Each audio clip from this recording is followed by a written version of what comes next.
This is Gary Barnett, and you are listening to the Fulham Focus podcast. Enjoy.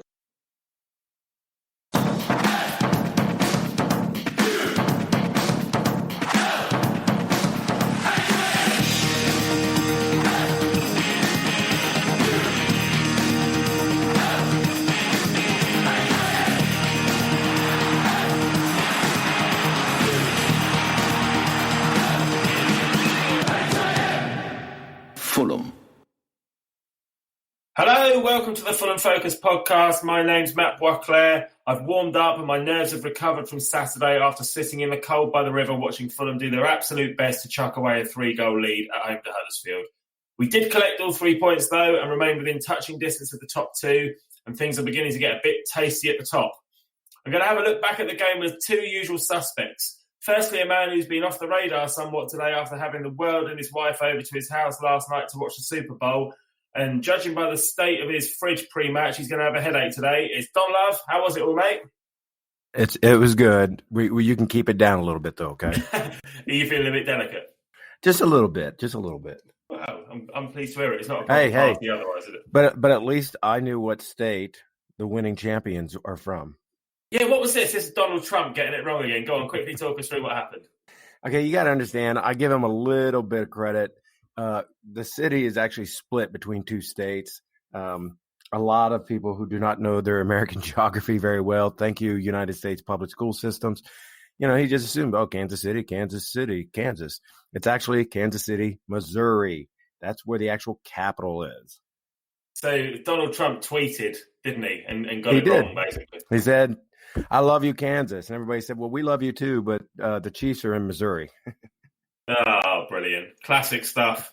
Good old Donald. Anyway, right. Moving on to better things. Moving on. Also joining me is a man who, since having broken into the Fulham Focus podcast team, has almost been ever present. His pod career has many similarities with the football career of Ryan Sessegnon, which means we will not keep mentioning his age as long as he doesn't disappear off to a Spurs podcast too soon. It's Will Oakley. Good evening, sir. Hello, nice to be here. Hello, mate. All right, let's go. Fulham. As we predicted on last week's match preview show, Dennis Adoy came in for the suspended Tim Ream and played alongside Michael Hector in central defence. Cyrus Christie started at right back, and Tom Kearney, Kevin McDonald and Josh Onomah made up the midfield trio. Meanwhile, there was fantastic news up front as Mitro was back after a 3-week layoff, playing with Cav and Bobby Reid either side of him. Don, your initial thoughts when you saw the lineup? You know, given everything that's going on, injuries, our new player if I'm not wrong, he was not eligible. So Adoy going to center back only made sense. I don't think we have anybody else that we really could have placed there. I assume that Hector, prefers the right-hand side, so Adoy had to take the left. As far as everything else, it's starting to shape up as far as being pretty familiar week in, week out. Pretty cool that, K-Mac has kind of cemented himself back in there as the center pairing. My only question to you guys was, you both saw the stats that Stato put together as far as the best winning combinations in the midfield so far. And I believe the winning combination actually held Steph Joe and Tom and Arter. So if Arter's not available, why not go back to the original Steph Joe, K-Mac, Tom? They used to be the winning combination. Yeah, that is the most successful combination this season so far. However, this was a winning combination too. Kevin McDonald did do his best to get himself sent off at one point. I think he brought somebody down and then complained about the yellow and then kept remonstrating about it, and it was eventually taken off. We'll come to that later on. Will, what about your thoughts on the lineup when it was first announced?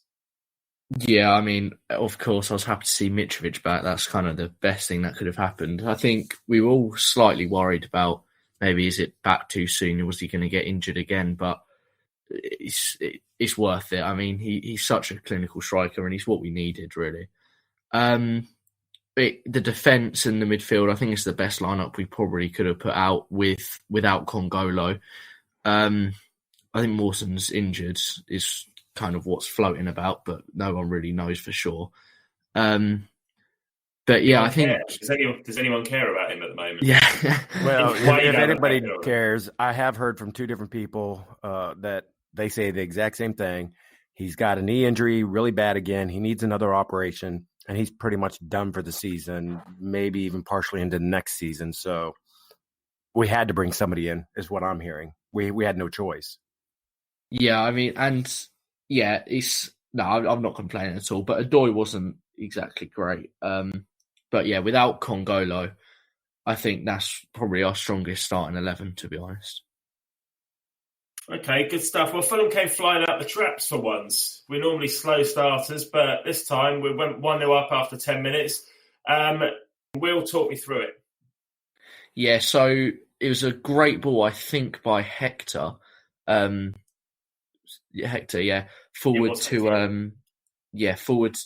to Reed, who obviously took a nice touch down. And Bakuna, I think it was at right back, didn't have the best position in, but it was great control and a great, ton of pace to get past him. And then he was one-on-one with one of the Huddersfield centre-backs, and he just took a nice touch. But again, it wasn't the best defending. And then he was through on the keeper, and it took him a nice finish and, straight in the back of the net. It was a really satisfying goal, wasn't it? I loved how he beat his man out wide, got away from him, and then just the way he beat the keeper as well, across him into the top corner. Don, great goal. It was a fantastic goal. And if any of you listeners were ever to get the privilege to be in our WhatsApp group, you wouldn't have been able to read how Matt 10 basically described the goal as the perfect example of why Fulham are playing the tippy-tappy football back there in the back with square passes, back passes and all.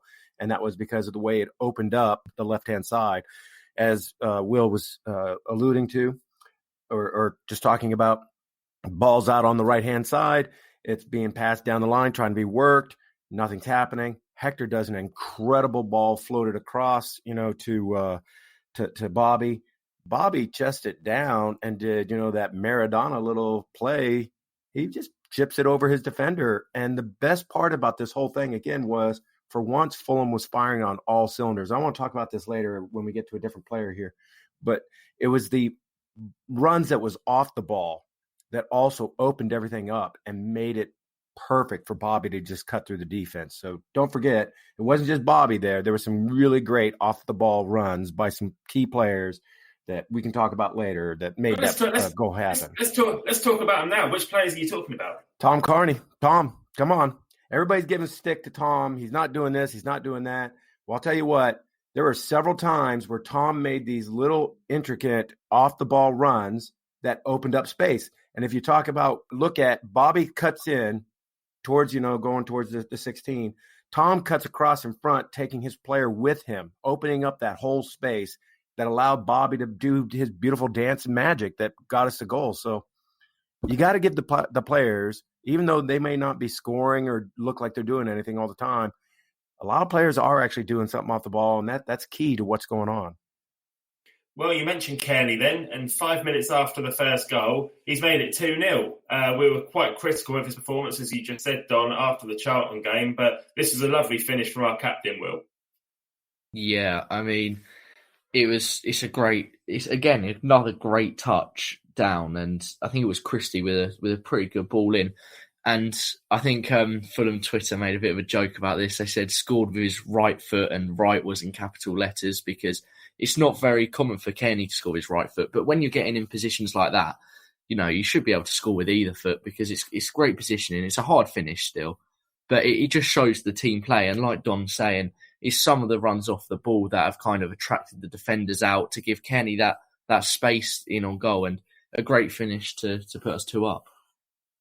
Well, let's give a bit of credit to Cyrus Christie here as well, because there was a nice passing move beforehand. Onuma played it to Cavallero. Cavallero knocked it back to Cyrus Christie. Then Cyrus Christie's got his head down, beating his man, picked out Kearney. And as you say, Kearney sort of flicked it up with his left foot and then just volleyed it across the keeper with his right. It's a great finish. Don. Again, so the key players out there that are making their runs and doing their thing and making things happen. Christie is playing what we want him to see or people do nowadays as far as that outside back converted into a wing.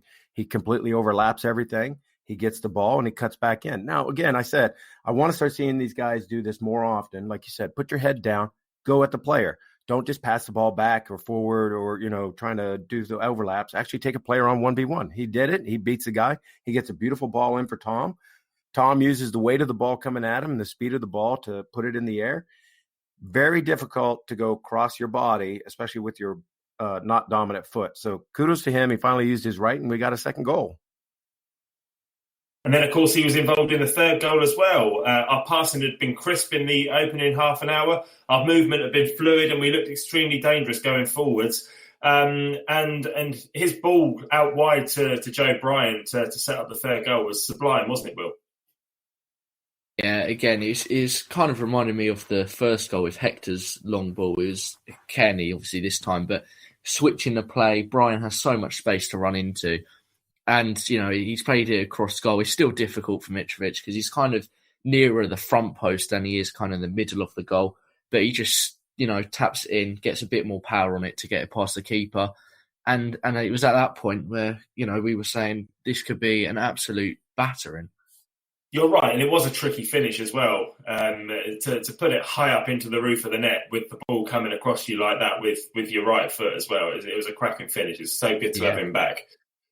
Well, what about you, Don? Were you pleased with that goal? Did you love it? The first three goals, the first 40 minutes of that game, I thought were actually really, really good.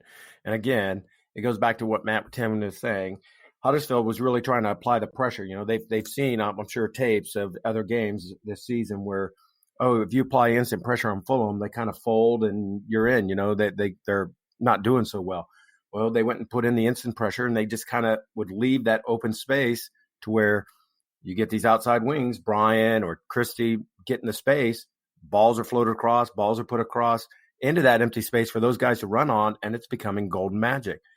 Now, with that said, I'd still like to see some overlapping going on there towards the end to maybe get it down towards the touchline or to take that player on and get it into the finish. But beautiful finish. But sadly, I believe this is where we're going to start talking about what went wrong. We are. Well, 3-0 up, absolutely flying, and some Huddersfield fans were heading for the exit. So I was writing to you guys in the WhatsApp group saying Huddersfield fans are leaving. And the bloke next to me was saying, yeah, well, they're probably going to make the most of their day out in London now. They might as well just go on the piss. And I thought, that's probably a good idea. This is going to end up being a cricket score. But lo and behold, a few minutes later, and it's 3-2. So we went to sleep at the back. The first goal halfway line, I watched this back a couple of times earlier before we started recording because I hadn't seen the goal since watching it live at Craven Cottage.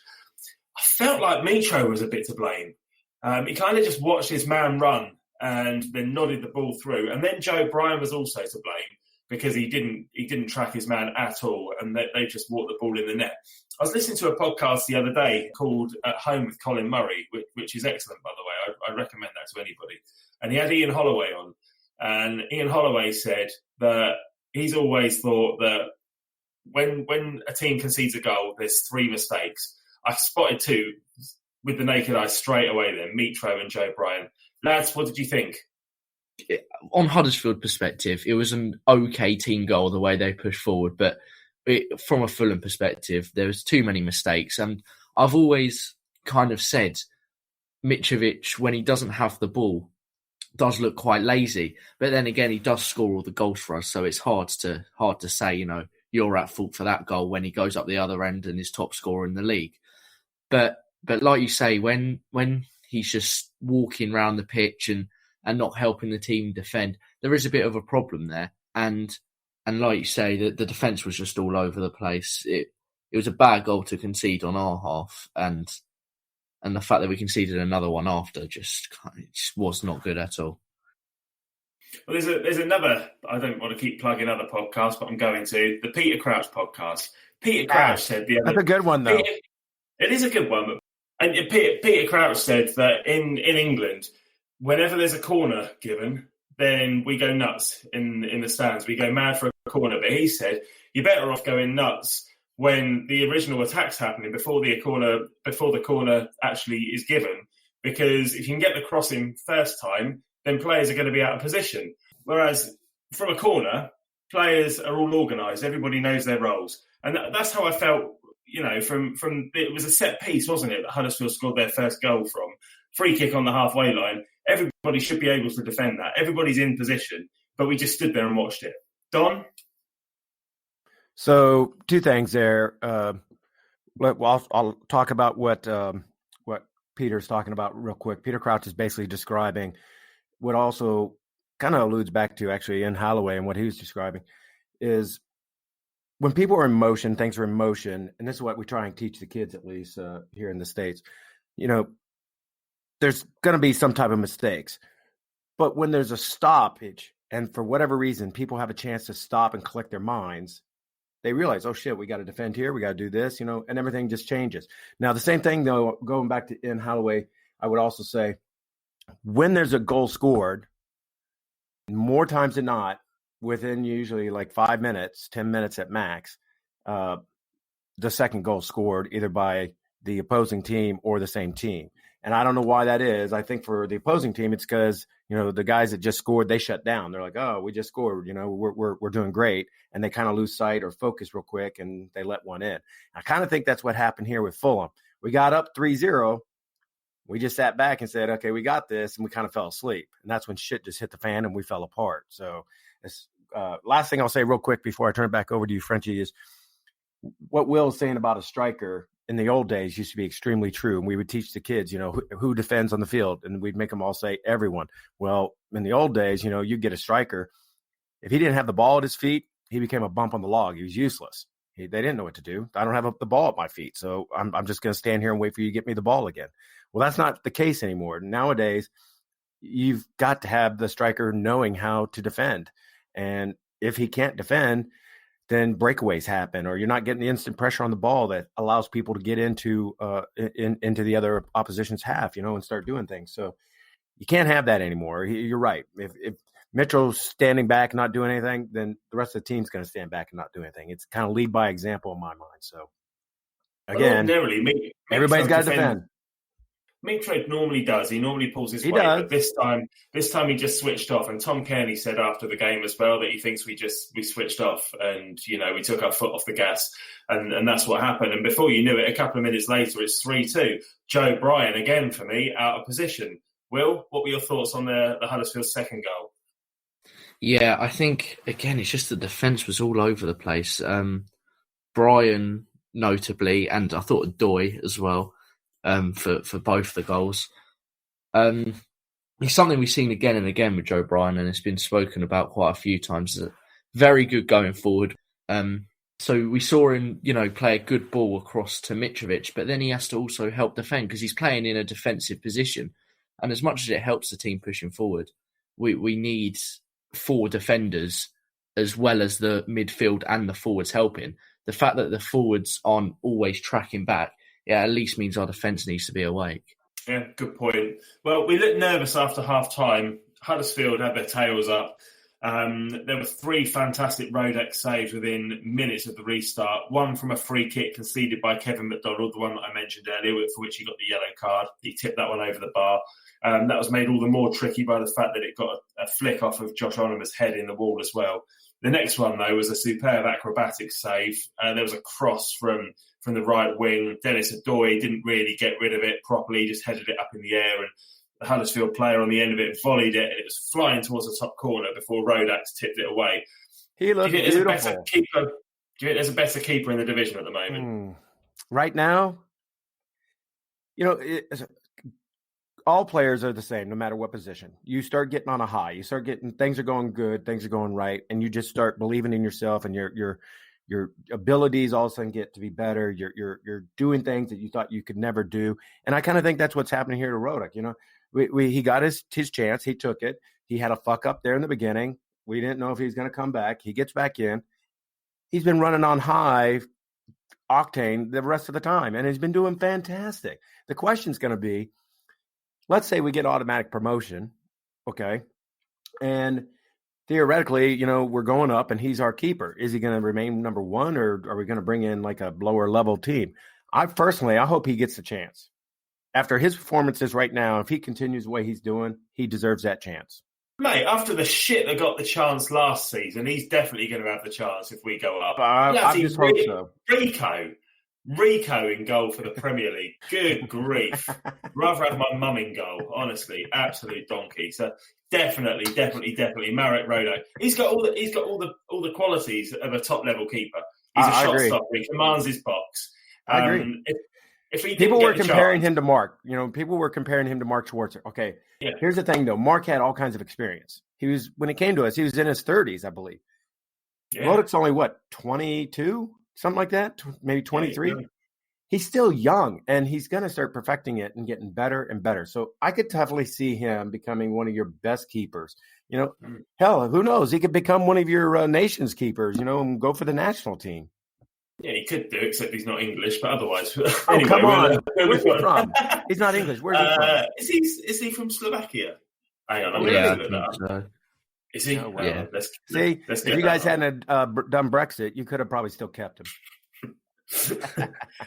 He is. He's Slovakian. Yeah, I just had to check that. I thought he was. Well, I think the only question mark over him would be if he carries on playing this well, will somebody else not come in for him? You could see a bigger team coming in and him sitting on their bench for a bit and then breaking into a better team's first team. What he's playing now, fuck off, Spuds. Yeah, quiet. Stop nicking all our best players. All right, Scott Parker began to make changes and Cavallero came off, who I thought had a fairly ineffective game for him. He can be hot and cold, Cavallero. This wasn't one of his best games. But another player's back from injury, AK-47, Abubakar Kamara. He's been out for a few months. How did he get on? How do you think he did, Will?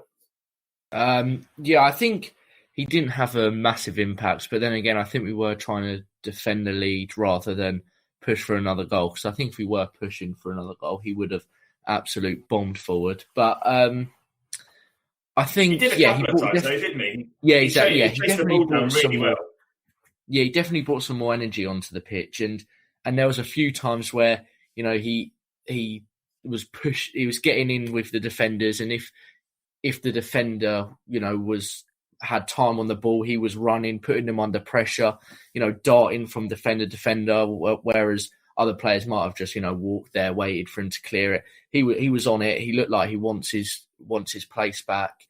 He wants to push for the starting 11, and that's the best thing for a team. A player that has the passion to push for a starting 11 place is just only going to put him on better form. And I'm excited to see him come off the bench or maybe starting with Knockout out at the minute. He's really only got to compete with Bobby Reed and Cav. So now is a good time for him to show his form, really. He's got all the enthusiasm in the world, and to come on in a game like that, it was great to see him come on. I'm not his biggest fan because, once again, we saw the two sides of him. We saw him chase down the goalkeeper from, miles back. He's just chased everybody down, and then he's got in the way. But then he also gets in the way of our attacks because Mitrovic just flipped the ball onto him, and he's taken a touch and then put it into the putt in the end, and he didn't get nowhere near the goal. So he's a super frustrating player, but all the while he's chasing players down, then he does serve a purpose. And of course, at this level, he's not a bad guy, though. At this level, okay? Yeah. We need to admit that. Because especially as his cameo appearance was, bringing him on within the last, say, 20 minutes of the game or so, 15 minutes of the game, and he's got that speed that, if you're the defender, you're shitting your pants. You're just like, oh, my God, here's a freaking brick wall coming at me, and he's got speed, okay? That's what it is. So you just don't know, as you said, what you're going to get with him on a touch. And that's where I thought maybe he turned a corner there for a while. He was looking pretty good, I thought, there for a while before he got hurt. You could argue with me and say bullshit, whatever, but I thought he was looking pretty good. No, his touch there looked really shitty. I agree. I think, especially at this level, you can't expect a player to come off the bench, have pace, strength, and be a massive clinical finisher. Obviously, that shot was dreadful, but him coming on, it's not for the purpose of him to be a clinical finisher. It's for him to try and make attacks, put the defence under pressure, because when the team's tired, you're going to get more chances. Exactly. So that's why you want to bring on someone fast and energetic like him. And I think if things went his way, he definitely could have got a few more chances. But yeah, I thought he had a pretty decent game to come on for the bench for 20 minutes. He showed us that we were kind of missing him coming off the bench in the last few games. I guess the greatest compliment I can pay him is that I'd rather he was coming off of our bench for us than coming off of the opposition's bench against us. Like you say, you never know what you're going to get with him, and if he gets into a position, then he's got a good chance of scoring, I suppose. But hopefully we'll see him stick a few goals away. I'd love to see it. I'm all for all the players that play for Fulham doing really well, but he's just a bit too inconsistent for me in front of goal. What about the other substitutions that we made? Harry Arter did come on for Kevin McDonald, and then Steph Joe came on for Tom Kearney. Will, were you happy with the substitutions overall? Yeah, to be honest, I actually thought they were quite good subs. I haven't been a fan of his very late substitutions in previous games, but I thought on Saturday they were quite good. We looked quite good in midfield the whole game, and then McDonald's starting to get older now and slower. So I think bringing him off and putting Arter on and taking off a more attacking player in Kearney to put a more all-round midfielder in Johansson on, I think they were two good substitutions there. Naturally, Johansson's come on and got booked. Yeah, I was about to say, he's come on and about... I love him. Yeah, it's very quick in, and he just absolutely took someone out. But to be fair, he was running at our defence, and the fact that he's not starting every game, the occasional yellow to stop an attack, it's all worth it in the long run, isn't it, really? It's going to help us. I'm not saying they're going to go and score from that attack 100%, but it helped us because they didn't score. So that's all you can say, really. Well, it'll take them longer to get the required amount of yellows to have to miss a game. Yeah, exactly. That's what I'm saying, yeah. Gotta love him, though. Gotta love him. Oh, hell yes. He's ours. Yeah, definitely. I just we'll talk about him for a very quick second here. I love the fact that even though he wasn't in the squad last season and then we shipped him out on loan, he's come back and he's still given his all for us, and he's just a bit part player for us really this season. He hasn't been starting every week, but he still comes on and he's still part of the team and he still gives his all. I love that about him. That's just a true professional. Yeah, true professional. That's all that is. Absolutely. All right, well, Huddersfield threatened to cause further problems as the game went on, but didn't really create any chances. A game that looked like it may end up in a massive win for Fulham at one point was far less comfortable than it might have been in the end.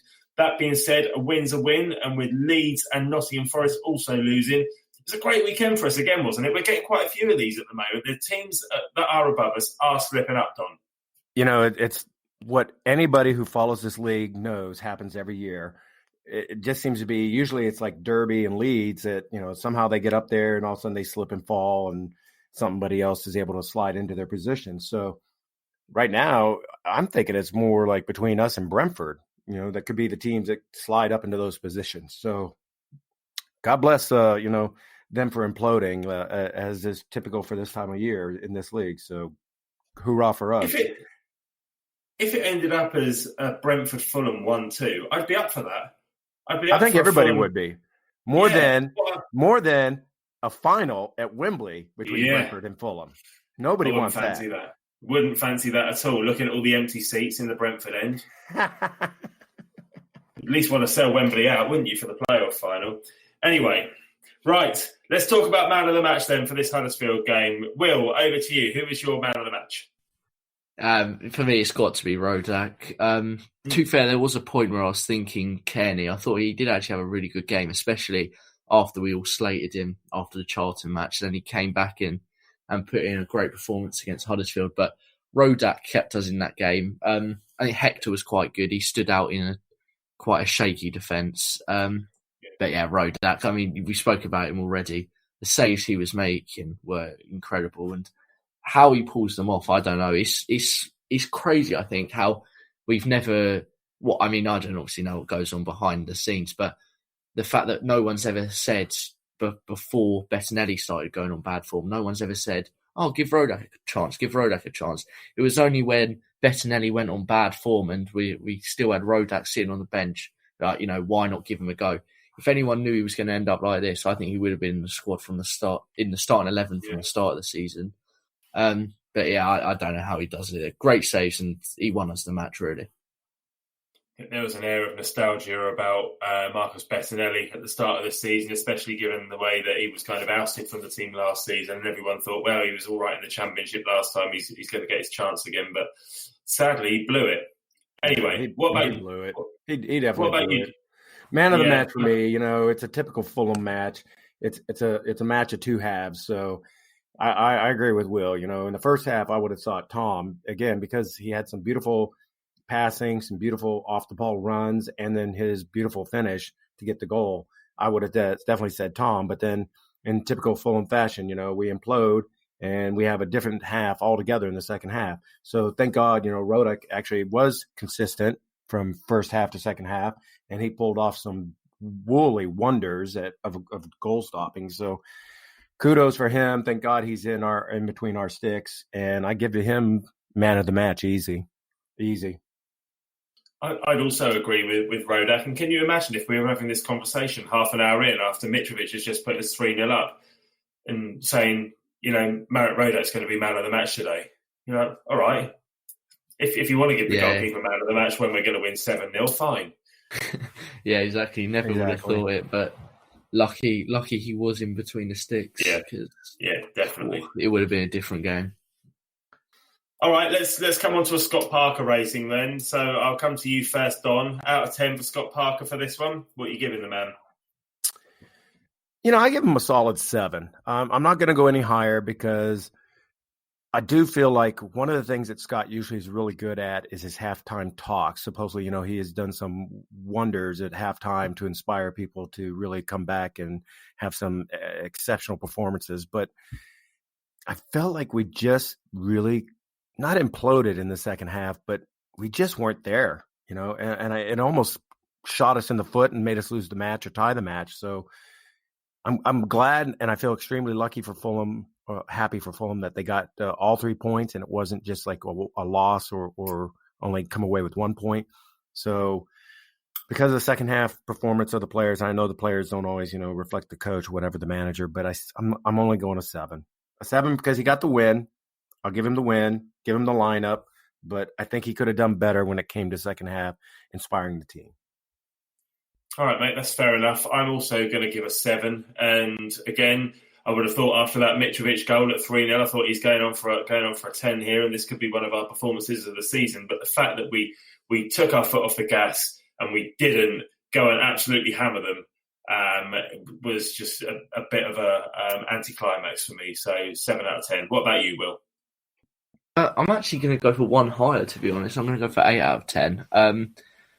I think if we were 3-0 up at half-time and the game ended 3-2, it would have been a different story. I think he could have even got a 6 out of 10. But the fact that the 2 goals came after the team lost a bit of concentration, Parker doesn't really have time to talk to them. Maybe something before the match he could have said, when you're winning, you've got to keep your concentration. But the fact that then in the second half, the Huddersfield manager has probably, said, come on, we're on a comeback here, we're on a comeback. Scott Parker's obviously said something in the dressing room to keep it at that score because the players must have been nervy after conceding 2 goals just before half-time. It wasn't great defending at all. Parker's kept them in line and stopped Huddersfield from getting the comeback on. Good stuff. All right, lads. Well, thanks for joining me. We'll be back in a few days' time to look forward to Saturday's big game in the Northwest as Blackburn host us at Ewood Park. We'll also look back at the career of another Fulham legend with a link to our opponents. Speak to you then. Cheers.